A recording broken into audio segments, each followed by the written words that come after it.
बुझाए, ठंडक लाए, सबको भाए जीरा सिप।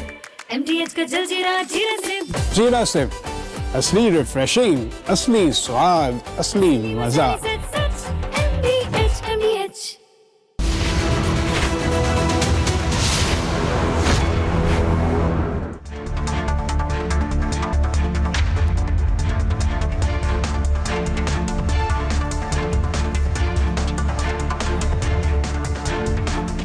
नमस्कार, बहुत स्वागत है आपका। आप देख रहे हैं देश का नंबर 1 न्यूज शो, ये भारत की बात है, और मैं हूं आपके साथ मृदुल शर्मा।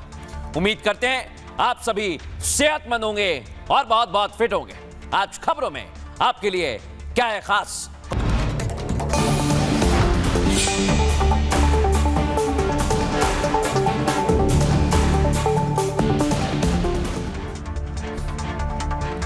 और दर्शकों, जिसका अंदेशा था वही हुआ। जंग लग रहा था रुक जाएगी, लेकिन ऐसा हुआ नहीं। समंदर में अमेरिका ने ईरान के जहाज को उड़ा दिया है दर्शकों। और आपको बताऊं, ऐसा हमला किया गया है कि अब दुनिया हैरान रह जाएगी।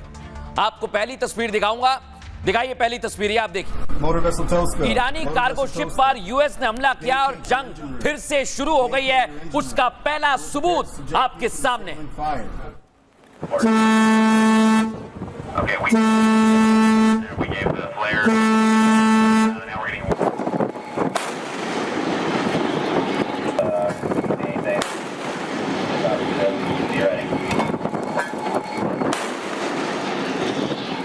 दर्शकों, सोचिए आप, 60 घंटे थे, लेकिन उससे पहले ही धमाके शुरू हो गए।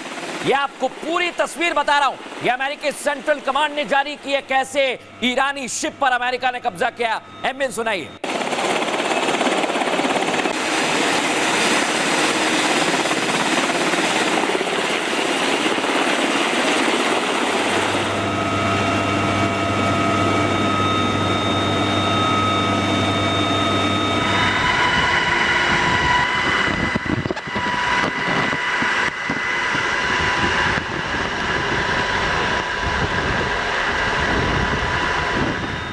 अब आपको सबूत नंबर 3, तीसरा सबूत दिखा रहा हूं दर्शकों। ईरान ने भी बदला लेने की तैयारी कर ली है और IRGC अमेरिका पर ड्रोन अटैक की तैयारी में लग गया है। ये आपके सामने है। एमए सुनाइए।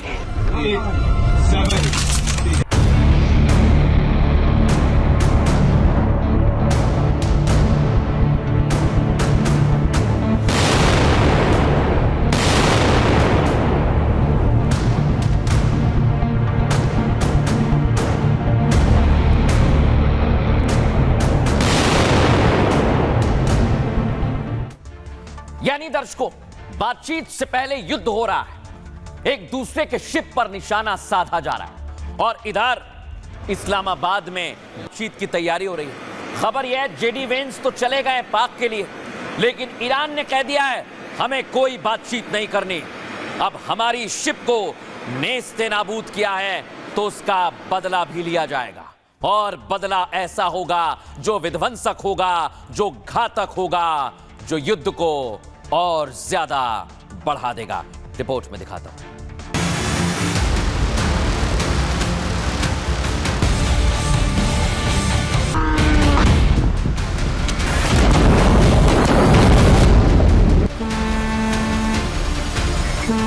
समंदर में लुटेरों की जंग छिड़ गई है। जिस युद्ध का आगाज 48 घंटे बाद होना था, ट्रंप की मिसाइलों ने आज ही उसकी शुरुआत कर दी।